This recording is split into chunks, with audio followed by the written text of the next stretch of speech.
Hello. Achar aqui a Aline.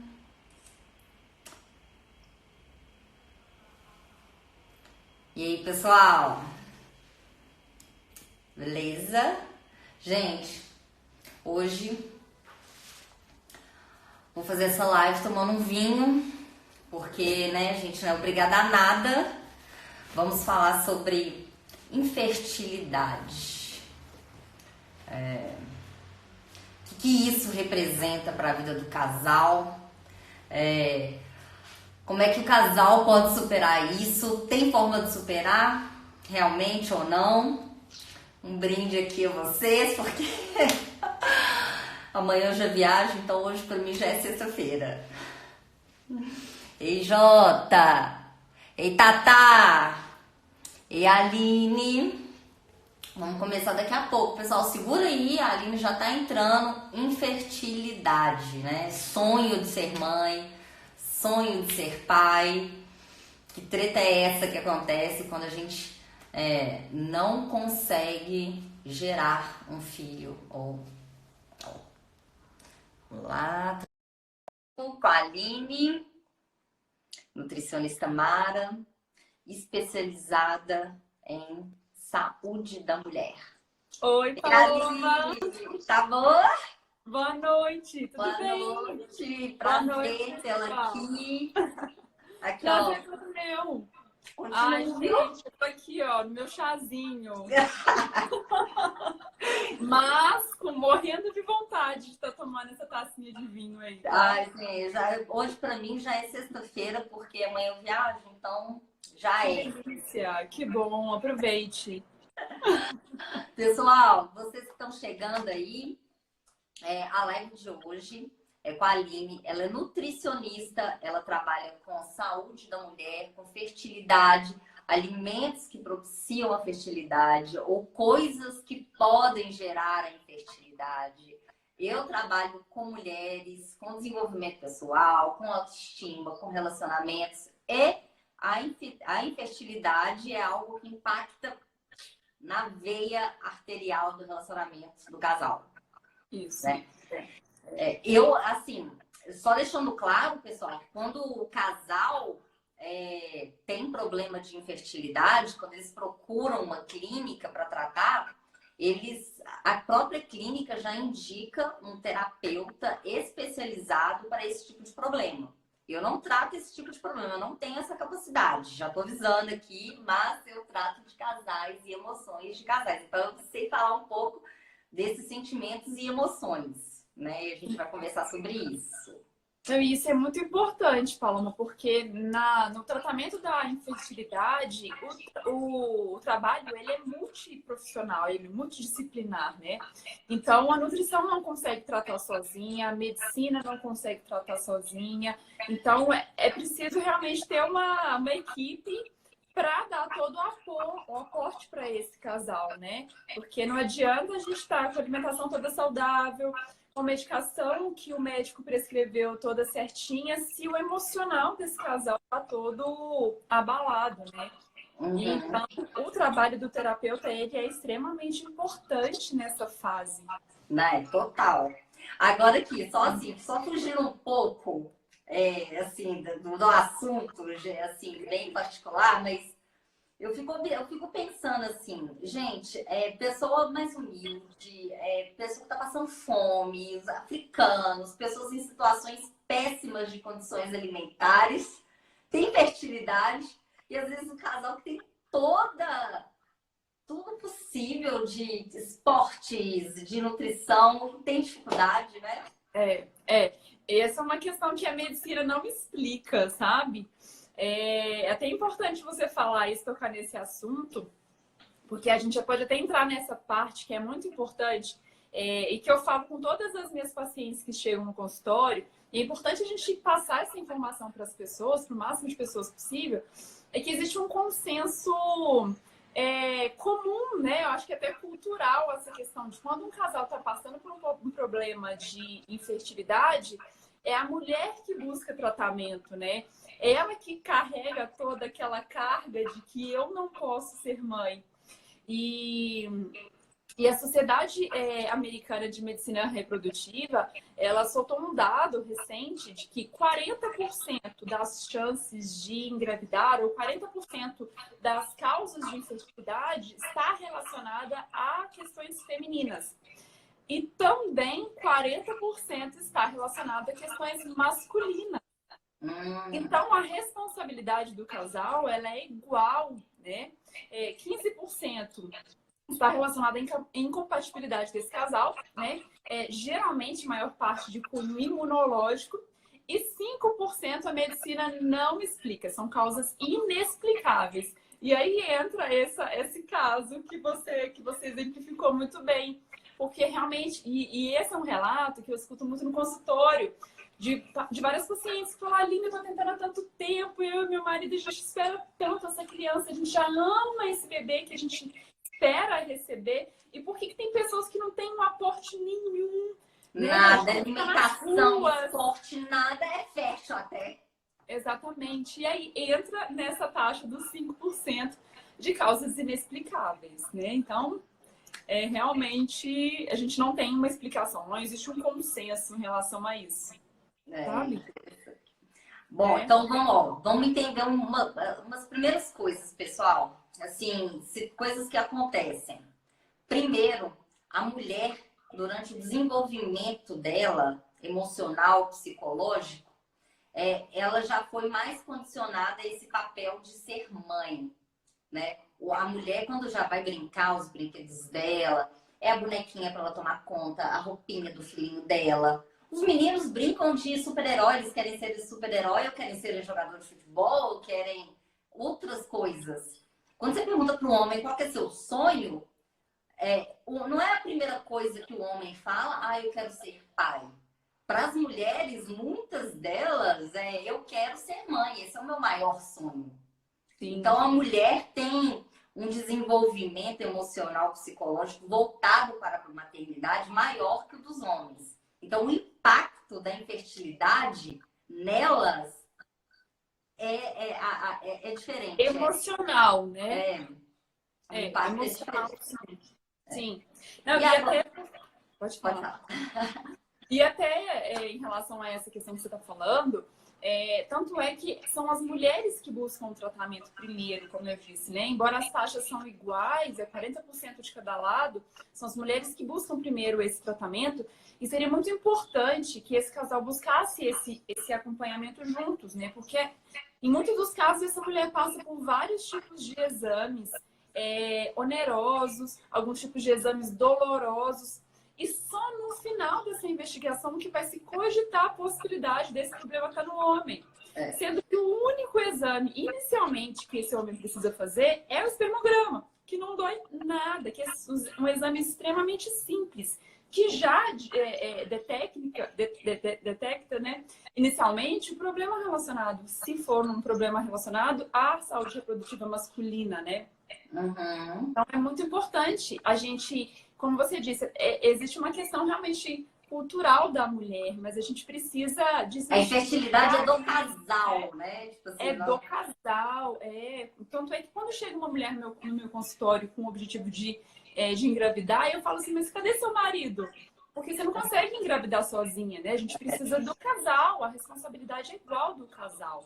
Uhum. Então, os dois precisam estar juntos nisso, né? Até porque mesmo quando tem um diagnóstico, né? Quando a gente fala, na verdade, a definição clínica mesmo da infertilidade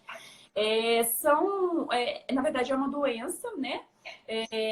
Que causa uma falha de reprodução, né? De reproduzir, de engravidar, de casais com relação sexual desprotegidas, regulares, de 12 meses ou mais, né? Então, de 12 meses ou mais de tentativas com relações desprotegidas, e esse casal ele não engravida, o médico dá esse diagnóstico de infertilidade, né? Dá esse diagnóstico de infertilidade. E esse diagnóstico, Paulo, é um diagnóstico muito pesado, né, para esse casal, né? De ir para casa com um diagnóstico desse. Então, assim, é extremamente importante que a gente busque as alternativas. Existem várias alternativas de tratamento, né? Enquanto essa mulher tiver um ovário, enquanto esse homem produzir espermatozoides, há chances de ter uma gestação, né? O que, assim, além disso, né, do desenvolvimento psicológico, que faz com que a mulher se sinta culpada mais, achando que aquele problema é dela, nós temos uma outra situação. Pessoal, só para quem está chegando aí, nós vamos falar primeiro dessa parte emocional que arregaça a mulher, o que é ser mãe, o que é ser filho, né, o que significa o filho, e depois a Aline vai trazer para a gente questões, dicas de fertilidade e coisas que geram infertilidade. Então, não saiam daí que vai chegar tudo. E aí a gente falou, né, desse desenvolvimento feminino. Eu tô fazendo essa retrospectiva porque eu aprendi isso num vídeo. Para fazer uma live, a galera tá pegando, você tem que revendo os assuntos como se fosse numa rádio, porque senão a galera fica perdida e logo sai. Então não sai, gente, já tô falando. Então, a parte emocional, o que treta nos casais, o que é ser mãe, o que é ser filho, e a Aline vai dar um apanhado de coisas que estimulam a fertilidade e outras que diminuem a fertilidade. Sim. Agora, um dado assim, real que tem acontecido. A mulher não só quis alcançar o mercado de trabalho, como ela também quer ter uma carreira. Ela quer estudar, ela quer se firmar na carreira, ela quer ter estabilidade financeira, independência financeira, antes de ter um filho. Antes de ter um filho, ela quer ter a casa preparada, ela quer se organizar de tempo, ela quer ter um relacionamento amoroso estável. E tudo isso demanda tempo. Tempo. E aí a mulher está tendo filho cada vez mais tarde, né? A partir dos 30, 31, 32, 33, até os 40 anos. Nós estamos tendo filhos mais tarde, porque a gente quer organizar isso antes. E só que o nosso corpo, a nossa biologia, não acompanhou o desenvolvimento social e mental pela qual a mulher está passando. E aí que a gente consegue ver que há sim um aumento de infertilidade por causa dessa questão de idade e desenvolvimento social e psicológico. E aí a gente fica nessa grande questão, né? Todas as mulheres que já estão chegando aos seus 33 já estão correndo atrás de uma clínica para saber como é que congela, etc, etc, porque ainda quer realizar esse papel de ser mãe. Ela quer realizar todos os papéis antes e mãe vem depois. Exatamente. Tô fechando a janela porque tá dando um eco aqui. Aí tá acontecendo essa situação. Beleza. Essa tendência do mundo contemporâneo das mulheres terem filhos mais tarde. Sim. Aí o que acontece? A mulher vai, conhece o cara, estão felizes, alinharam, eu quero ser mãe, você quer ser pai, beleza, eles estão lá se amando. Aí passou um ano que eles estão tentando ter filhos e naturalmente não deu. Aí precisa de um ano, assim, que eles indicam para se procurar um tratamento. Aí chega na hora que eles vão procurar um tratamento, chega para o médico dá um diagnóstico. Aí você tem a fase do choque. Você nega aquilo, você não quer acreditar, você duvida do diagnóstico, você diminui a importância daquilo. É uma fase de negação, de raiva ao mesmo tempo. E aí o casal ou o ser humano se depara com uma situação que ele nunca teve antes, uma emoção que ele nunca teve antes, que é a impossibilidade de gerar. Porque esse sonho estava adormecido há muito tempo. Não, quando tiver tudo mais ou menos preparado, eu vou começar a pensar em ter filho. Eu vou começar a pensar em ter filho. E aí, quando você recebe uma notícia de que você não vai conseguir engravidar naturalmente, ou seja, você vai precisar de fazer uma fertilização in vitro ou de doação de esperma ou de óvulo, ou você tem um diagnóstico de infertilidade mesmo. E aí você tem que se deparar com aquela realidade, com aquela emoção que você nunca sentiu antes. E o que eles falam que é uma sensação de luto. Você vive um luto porque é um grande sentimento de perda. Você está perdendo uma etapa de uma vida que você sonhou ter para si. Então, há um grande sentimento de luto. E isso desestabiliza o casal. Eles começam a repensar neles como casal, se aquilo funciona, se eles vão querer ter, vão tentar isso, vão tentar aquilo, a gente vai retomar o tratamento, uma vez que o primeiro não foi bem sucedido. Então, a maioria das clínicas já indicam de cara um tratamento psicológico logo no início do diagnóstico, porque os casais têm a tendência em ficarem habitolados, ou seja, toda a minha energia, todos os meus pensamentos são para buscar tratamento, médicos, tudo que eu quero é gerar um filho, esse é o nosso propósito. E aí, nesse habitolamento surgem mais dificuldades ainda de poder gerar um filho, né? Não, e aí que entra a questão da parceria do casal, né? Do amor do casal. Porque são os dois juntos, né? Querendo um sonho, gera toda uma ansiedade, gera toda uma expectativa, gera toda uma frustração a cada mês quando essa gestação não aparece. Então, eu falo que assim, a gestação, né, o conceber é uma junção de fatores, né?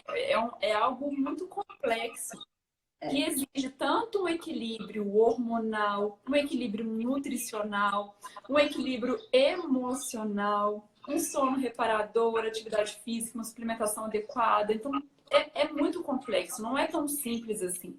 Eu sempre recebo mensagens aqui no Instagram, a gente perguntando, Aline, mas inhame é bom para fertilidade? Limão é bom para fertilidade? Se as pessoas tivessem noção do tão complexo que é esse processo, né, a gente não atribuiria a um alimento essa função específica.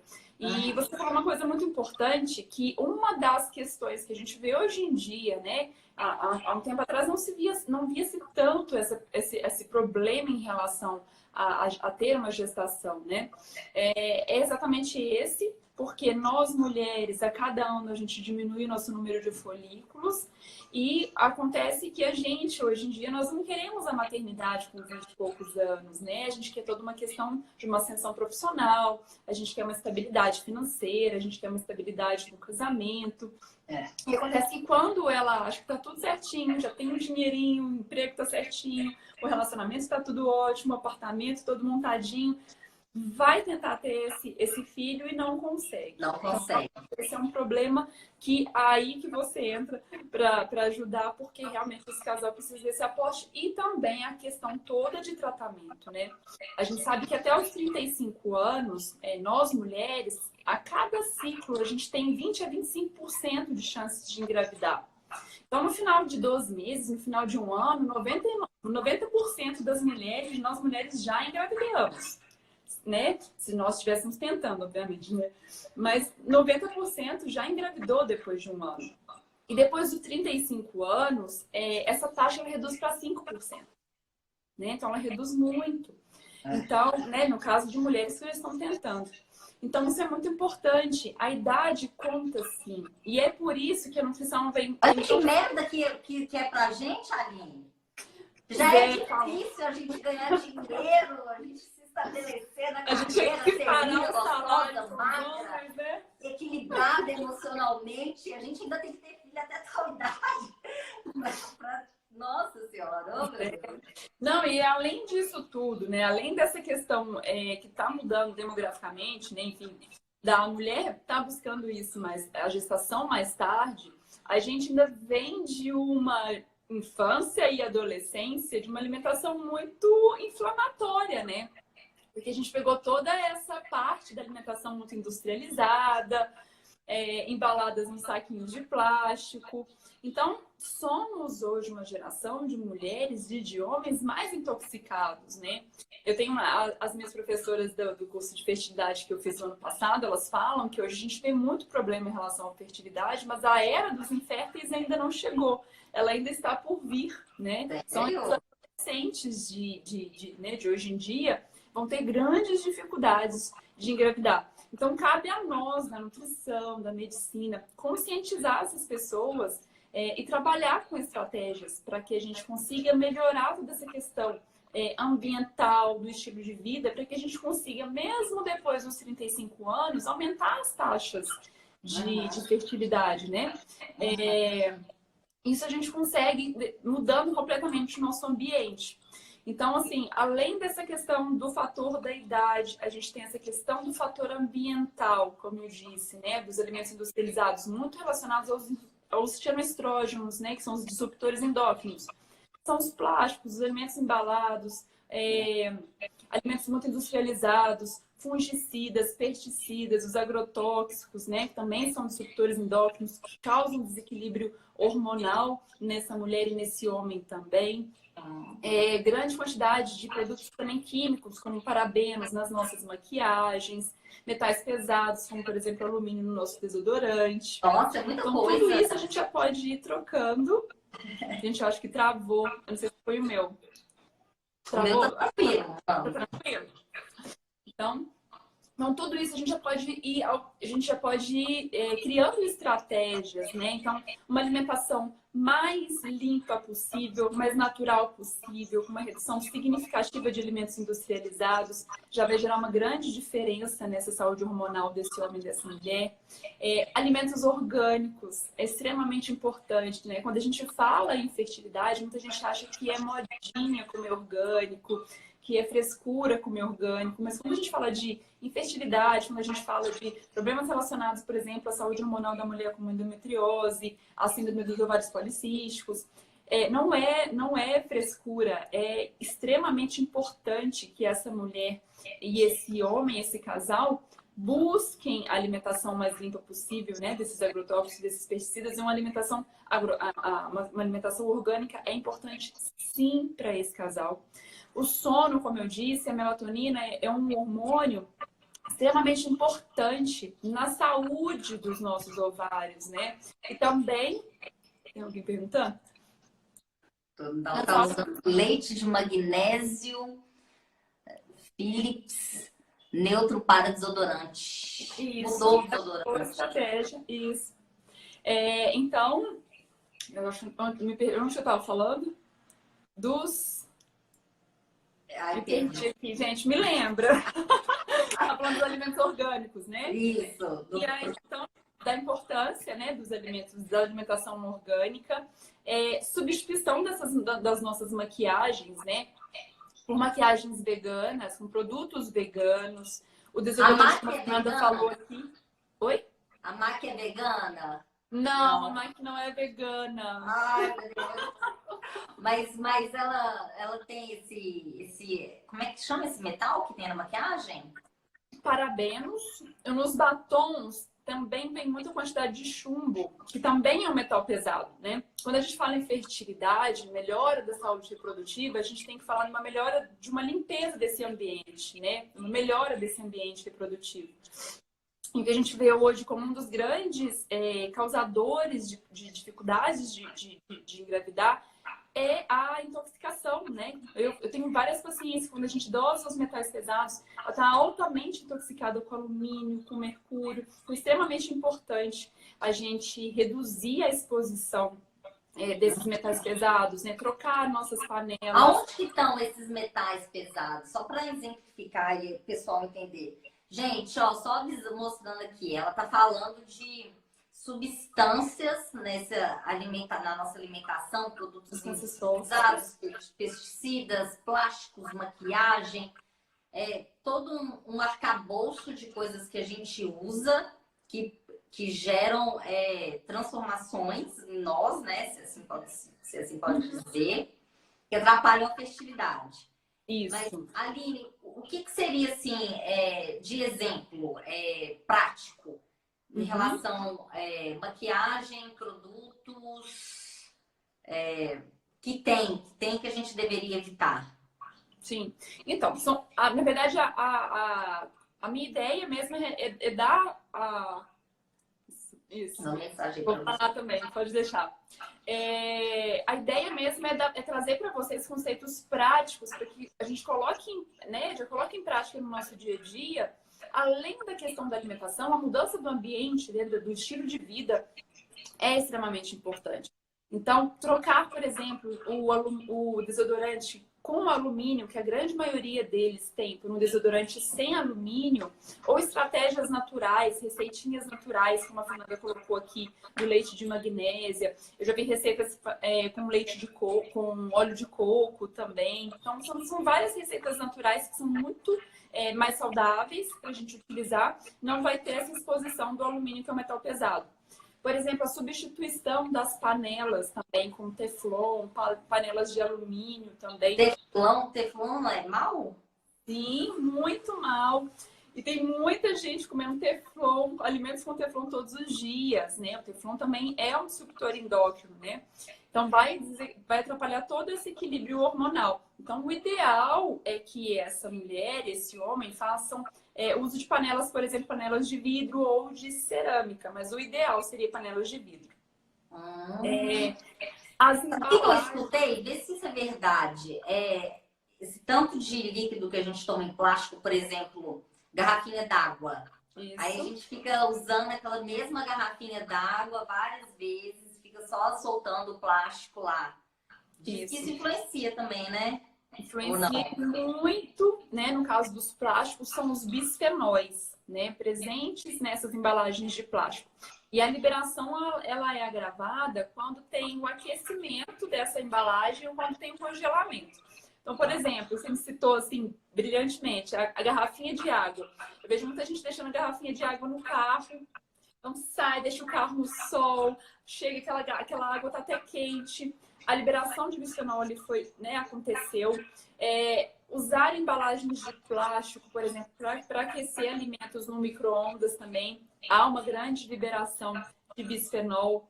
Congelar os alimentos nas embalagens de plástico. Então, é extremamente importante que, além de que a gente reduza... Já viu essas marmitas fitness que a galera fica botando em plástico? Aí eles falam assim, não sei o que, free.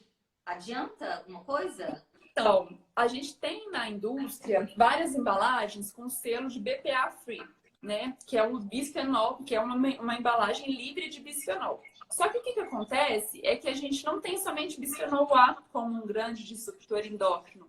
A gente tem vários outros tipos de bisfenol que a indústria conseguiu passar, né? Por pela vigilância sanitária.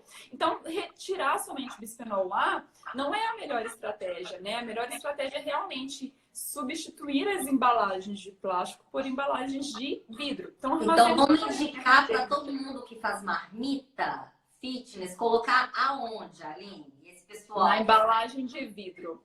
Eu sei que é caro, mas eu falo com todos os meus pacientes, vamos aos poucos, né? Vamos comprar 2 embalagens de vidros por mês, por exemplo. E se, por exemplo, a gente compra a marmita na embalagem de plástico, mas não esquenta ela no micro-ondas, passa ela para uma embalagem, passa ela para um prato e coloca no micro-ondas, pode? Fica melhor? Poder até pode, ameniza um pouco a liberação desse bisfenol, mas na verdade esse alimento já está contaminado, porque ele foi congelado nessas embalagens de vidro. Tá. Não, de embalagens de plástico, né? Então o alimento já está com uma quantidade de bisfenol. Obviamente, se eu retirar e aquecer no plástico, num prato de vidro, por exemplo, eu vou reduzir um pouco a carga de bisfenol, mas é um alimento que já está contaminado. Então, o ideal é que a gente armazene alimentos e bebidas em embalagens de vidro, né? Para a gente reduzir essa exposição a esse grande disruptor endócrino que é o bisfenol A. A gente tem vários estudos também, Paloma, assim, é muito difícil a gente ficar 100% imune a essas toxinas ambientais, né? A gente tem um estudo que dosou a quantidade de ftalatos na água, que a gente tem água para consumo em casa. Porque como a água ela é transportada nos canos de PVC, essa água já está contaminada. Então, assim, o que seria um ambiente, por exemplo, ideal? 100% ideal a gente não consegue, né? Infelizmente. Mas a gente consegue reduzir o impacto dessas substâncias químicas no nosso dia a dia, né? Então, por exemplo, fazer o consumo de água, por exemplo, em galões de 20 litros, aqueles galões de plástico mais grosso, né? Que a gente costuma comprar e virar no filtro em casa, tem menos quantidade de bisfenol, por exemplo. mas a gente conseguir, o que a gente conseguir fazer de estratégia para conseguir reduzir essa exposição, melhor. Com certeza. Bom, deixa eu ver o que mais. Ah, pessoal, voltando... Deixa eu só falar aqui, deixa eu só te interromper rapidinho. A Priscila me lembrou aqui uma questão extremamente importante, brilhantemente, em relação que ela pediu para falar sobre a desbiose e a fertilidade, tá? Os intestinos, a saúde dos intestinos é extremamente importante no processo de fertilidade, né? Todo o nosso aparelho reprodutivo está muito próximo. Né? Inclusive. Também, então, na verdade, como assim? A gente precisa de 2 gametas, né, para haver essa concepção. Então, a saúde dos dois vai influenciar. O estilo de vida que esse homem, que essa mulher leva, vai impactar diretamente na saúde dessa criança e até desse adulto, né? A gente sabe que, assim, a gente falava que a gente era o que a gente comia, né? Na fertilidade, Paloma, e para todo mundo que está aqui escutando a gente, nós não somos o que a gente come, nós somos o que a nossa avó comeu. Há um tempo atrás a gente até falava assim que nós somos o que a nossa mãe e o pai comeu. Hoje a gente já sabe que 2 gerações já determinam, né? Então o estilo de vida que nossos avós levavam já determina como que é a nossa saúde, né? Então isso é extremamente importante. Então, a questão da desbiose intestinal, o aparelho reprodutivo está muito próximo dos intestinos, né? E o intestino, hoje em dia, a gente sabe que ele é extremamente importante, é um órgão extremamente importante para a absorção. Dizem que é o segundo coração, né? Hã? Dizem que é o segundo coração. É o segundo cérebro, né? É o segundo cérebro. É o segundo cérebro, porque a gente tem uma relação direta, né, entre cérebro e intestino, né? Toda a nossa questão relacionada ao humor, à alegria, à felicidade, está diretamente relacionada à nossa saúde intestinal. Por exemplo, a serotonina, que é o neurotransmissor do prazer, do bem-estar, a gente produz em 85% mais ou menos pelas bactérias do nosso intestino. Entendi.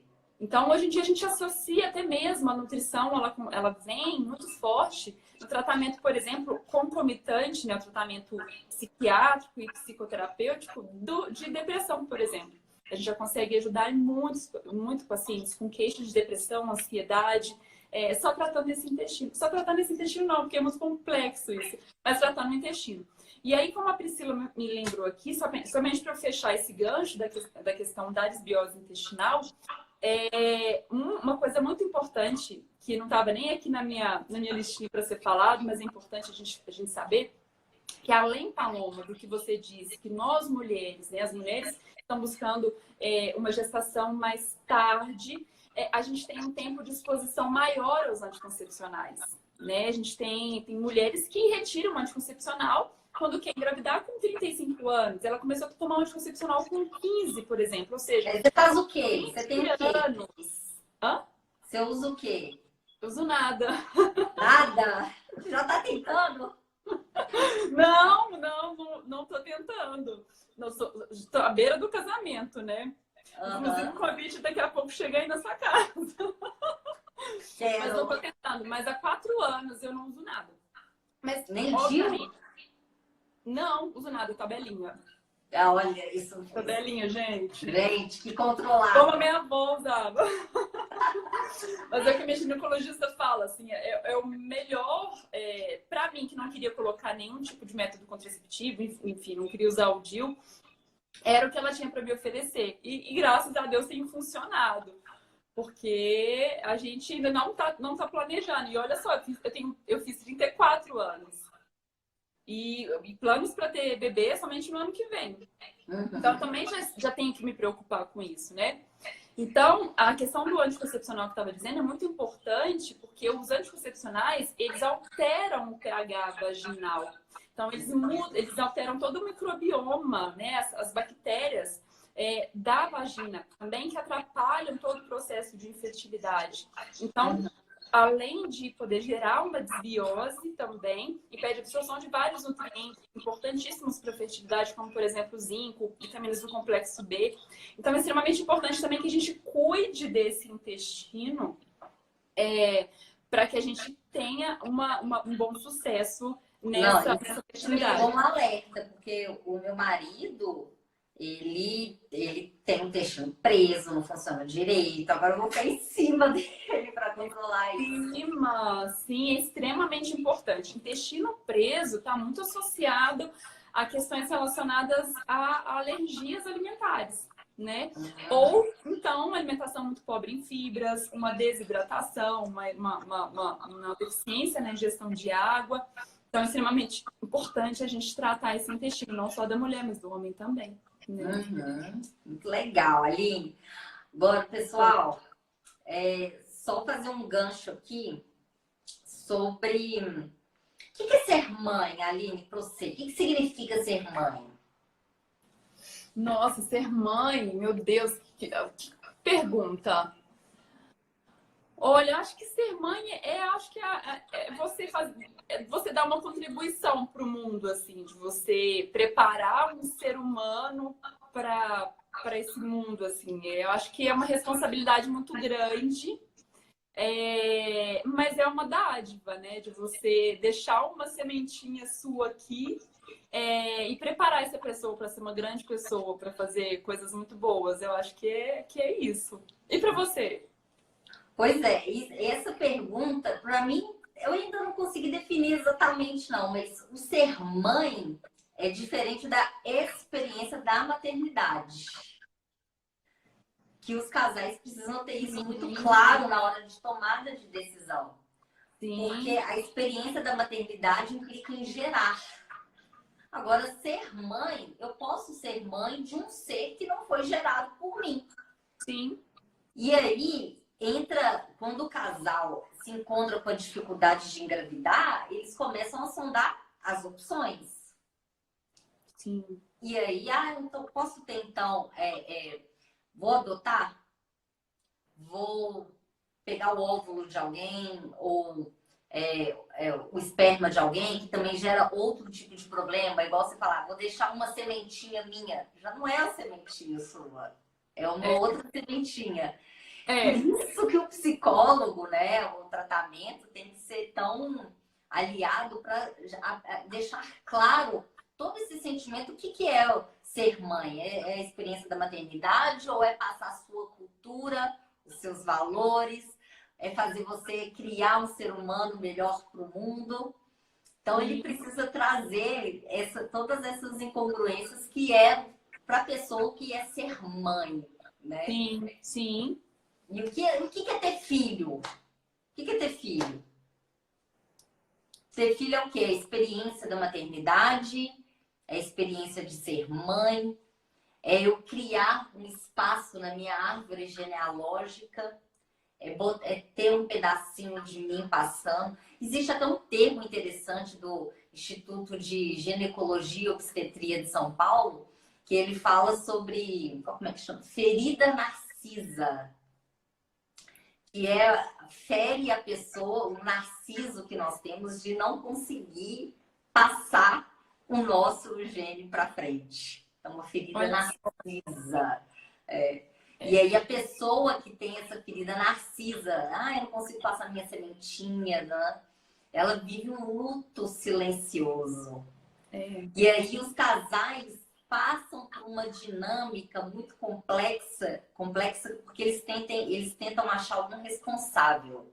Quem é responsável por isso? Aí as pessoas tentam achar um culpado. O culpado fui eu. Eu tive um mau comportamento no passado. Às vezes eu abortei e agora Deus está me punindo. Sim. Isso gera mais travas para a fertilidade, né? Ou às vezes sente raiva da equipe médica e do médico, né? Aliás, a figura do médico, só um parênteses aqui, o médico pela fertilidade, ele tem que estar responsável por todas essas demandas emocionais, porque assim que o casal tem um choque de que não pode ter filho ou vai ter problemas para engravidar, eles não conseguem absorver as informações corretamente ou distorcem as informações. E aí há falha na comunicação. E aí gera ressentimento. E aí o casal vai mudando de clínica e etc. Ou então o casal coloca o médico na posição de salvador. Sim. E Você isso vai salvar a ilusão do sucesso do tratamento também é um grande problema. isso é quando o problema ele sai do ambiente do casal. Porque eu vejo muitas histórias no consultório, né?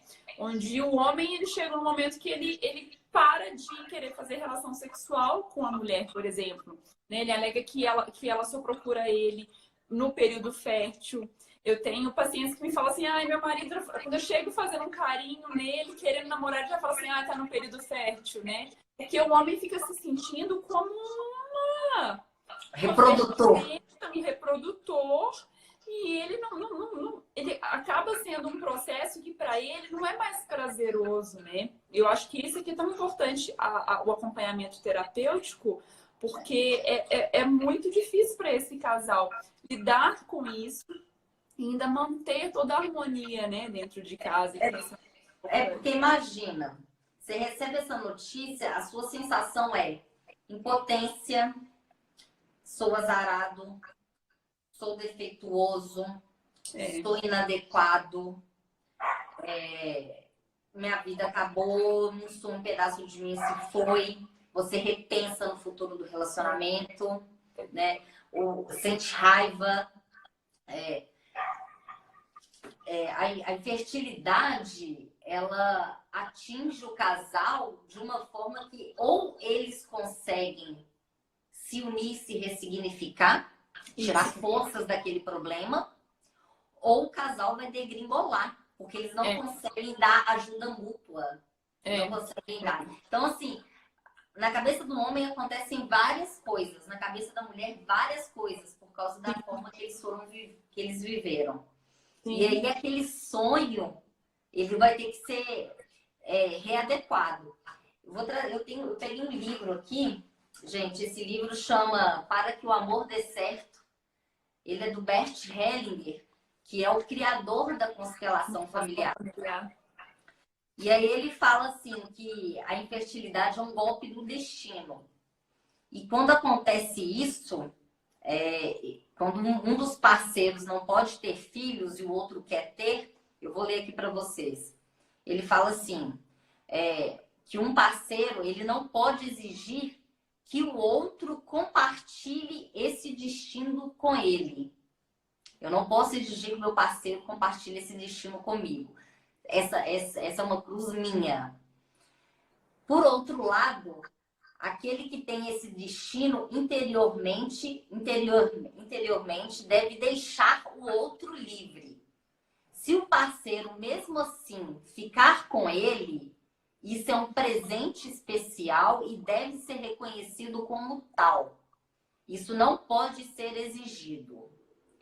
Por isso, se, por exemplo, se o marido diz à sua mulher, é um presente especial você ficar comigo, embora eu não possa gerar filhos. Respeito isso profundamente. Você pode contar comigo de um modo especial. Aí ele fala que aí existe uma compensação nesse amor e aí sim eles vão conseguir ficar juntos. Então, pela constelação, se um casal, se uma das pessoas é infértil e a outra pessoa decidiu ficar, você tem que reconhecer aquilo de acordo e dar um amor especial além para compensar aquilo e assim o casal continuar juntos. Sim, sim, muito bonito isso. E você falou uma palavra muito importante, que é essa questão do ressignificar, né? A capacidade que esse casal tem de ressignificar este diagnóstico, né? Então, é extremamente importante essa busca por entender o amor, né? Porque às vezes, igual você falou, não é somente a forma de ser mãe ou ser pai, não é somente gerando um filho, mas tem outras possibilidades de dar amor e receber amor. E é extremamente importante o trabalho também, por exemplo, dessas crenças, dessas questões relacionadas aos antepassados. Eu vejo muitos casos no consultório, por exemplo, de pacientes que começaram a identificar fatores relacionados a crenças limitantes, como, por exemplo, coisas que ela escutou na adolescência, do tipo, eu lembro de um caso de uma paciente que tinha me falado que quando ela era adolescente, ela teve uma irmãzinha, a mãe dela teve uma segunda filha, a irmãzinha, e ela deixou a menininha cair. Ela pegou a irmãzinha e deixou a irmãzinha cair do colo. E a mãe dela gritou com ela, falou assim, mas você não consegue nem segurar uma neném, você nunca vai conseguir ter um filho. E ela carregava isso para ela, sabe? Então, quando ela iniciou o processo também de ressignificar isso, de trabalhar essas crenças né, essas crenças limitantes, que era uma coisa que estava no inconsciente dela, né? Ela tinha toda uma, né, já estava tentando a gestação, os exames estavam normais, estava tudo normal. Quando ela trabalhou isso, né, buscou muito a Deus, eu também acredito muito em Deus. Eu acho que nesse momento é muito importante ter fé. Depois que ela trabalhou toda essa parte, essa gestação ela veio. Então, é muito importante que, além de todo o processo da medicina, da nutrição, por isso que eu digo que é um trabalho profissional, multidisciplinar, porque não é só, é muito complexo, não é só o que a gente come, não é só o medicamento que está tomando para estimular essa ovulação, enfim, não é só a FIV, são muitas questões por trás. E essa crença individual, essa foi uma crença individual que ela construiu, né? E existe também uma crença coletiva que é uma pressão social para a parentalidade biológica. Quantas vezes eu já escutei isso dentro da minha família e acho que você já deve ter já escutado também, falando assim, não, você tem que ter filho seu. Filho adotado dá problema depois. Não mexe com filho adotado, não, que vai dar problema depois. O menino vai querer buscar lá o outro pai, não sei o quê, a outra mãe. Não mexe com isso, não. E isso é tão pesado, porque na minha família, a irmã da minha mãe, ela teve problemas para engravidar. E ela não engravidou. E na época do tratamento, que o tratamento não deu certo, a minha mãe falava assim, na sabedoria da minha mãe, na falta de sabedoria nesse caso, né? Aconselhou, né? Porque nessa hora aparecem várias pessoas para aconselhar. Aconselhou. Adotar não, você tem que ter filho, é seu. Não adota não. Ela não adotou. Não adotou. Hoje ela vive feliz, ela tá com o marido dela até hoje e tudo mais.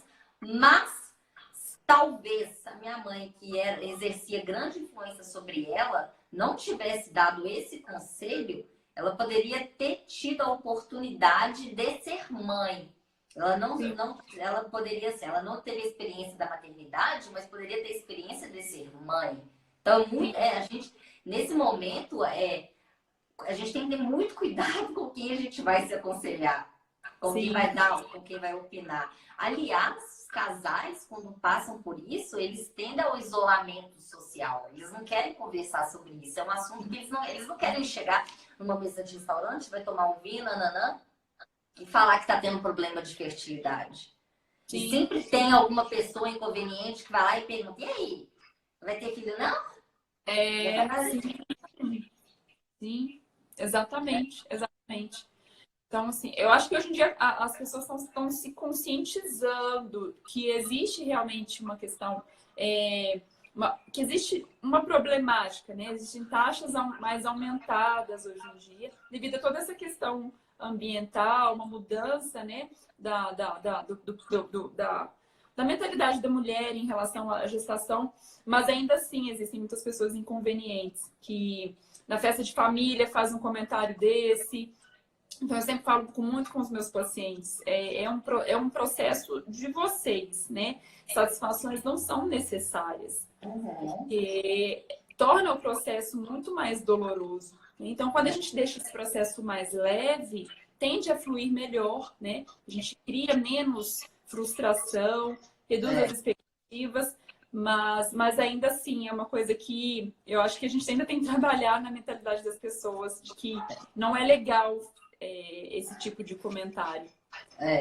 E assim, existem as fases, pegando aqui minha colinha, gente.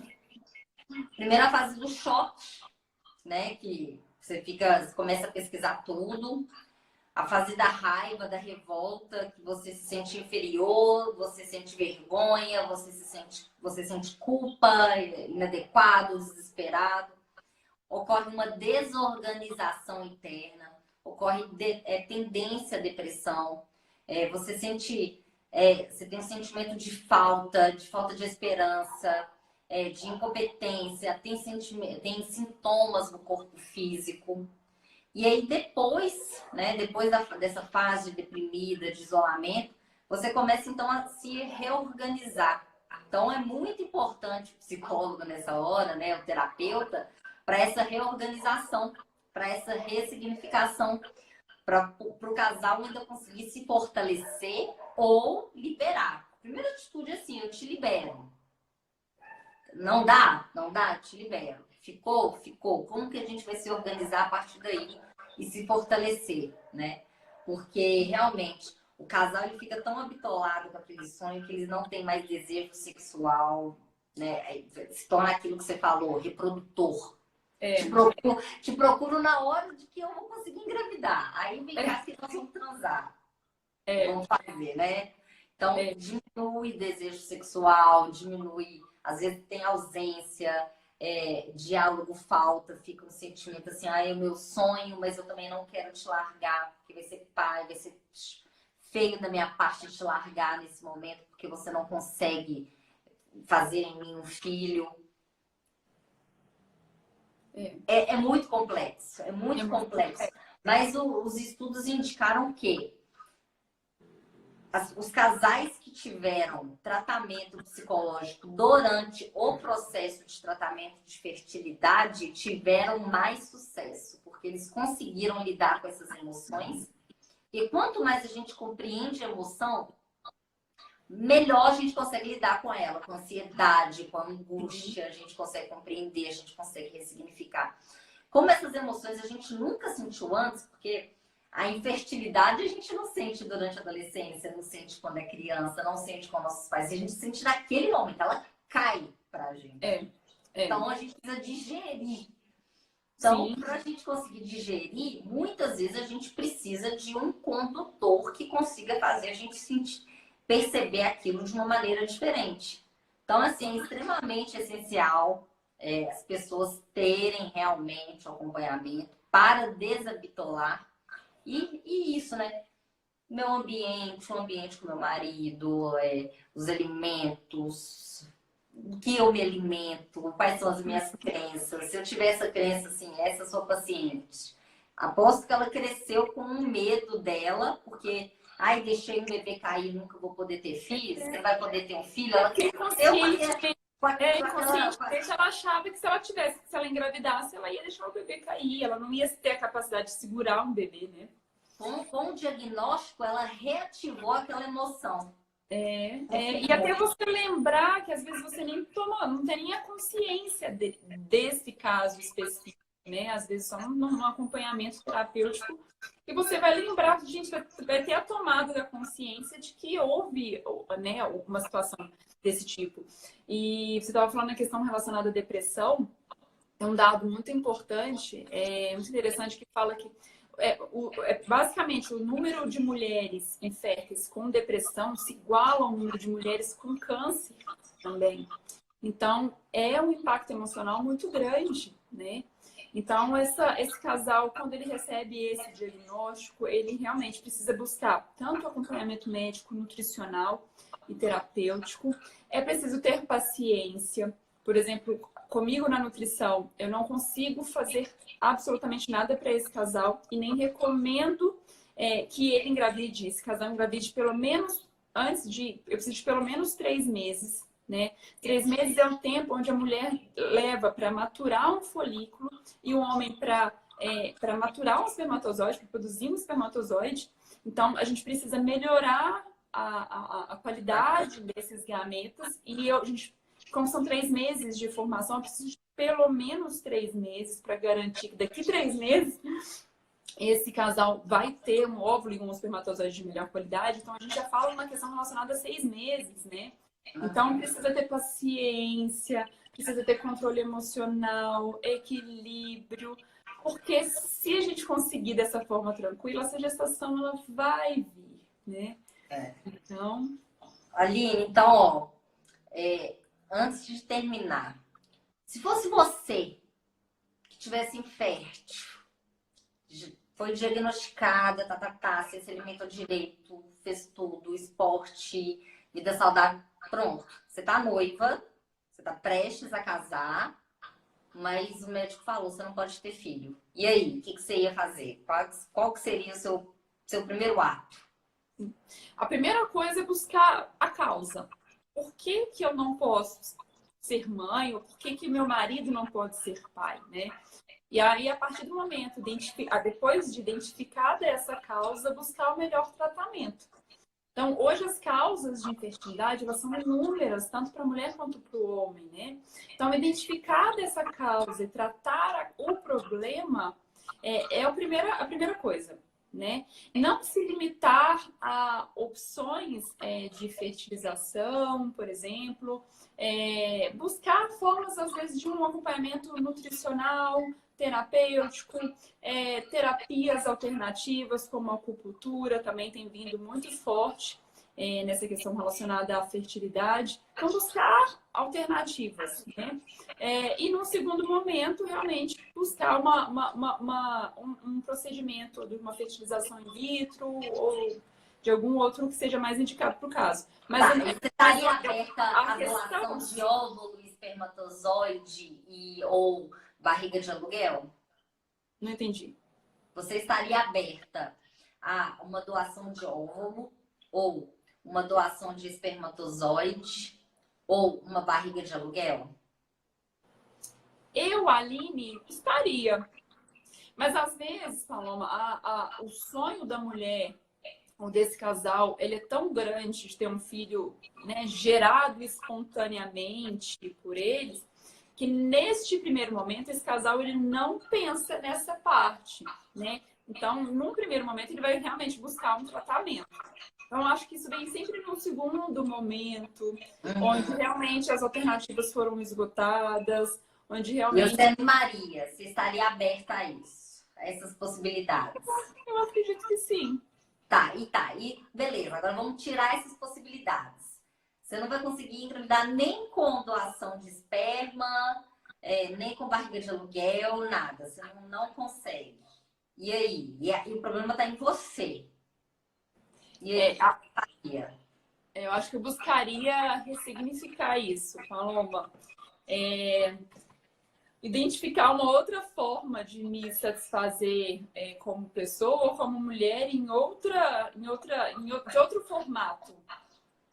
Eu acho que isso que eu faria. Mas em relação ao seu marido, você ia fazer o quê? Se ele quisesse ter filho? Eu liberaria ele e ele estaria à vontade para decidir.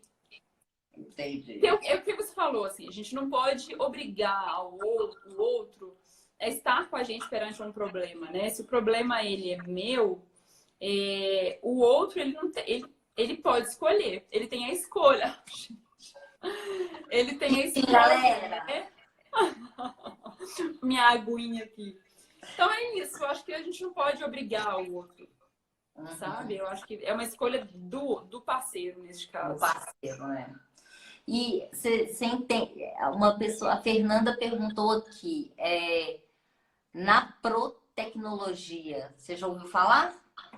Já tem várias alternativas hoje em dia, né? Na verdade, o infertileuta que vai indicar qual que é o procedimento mais indicado de acordo com o caso.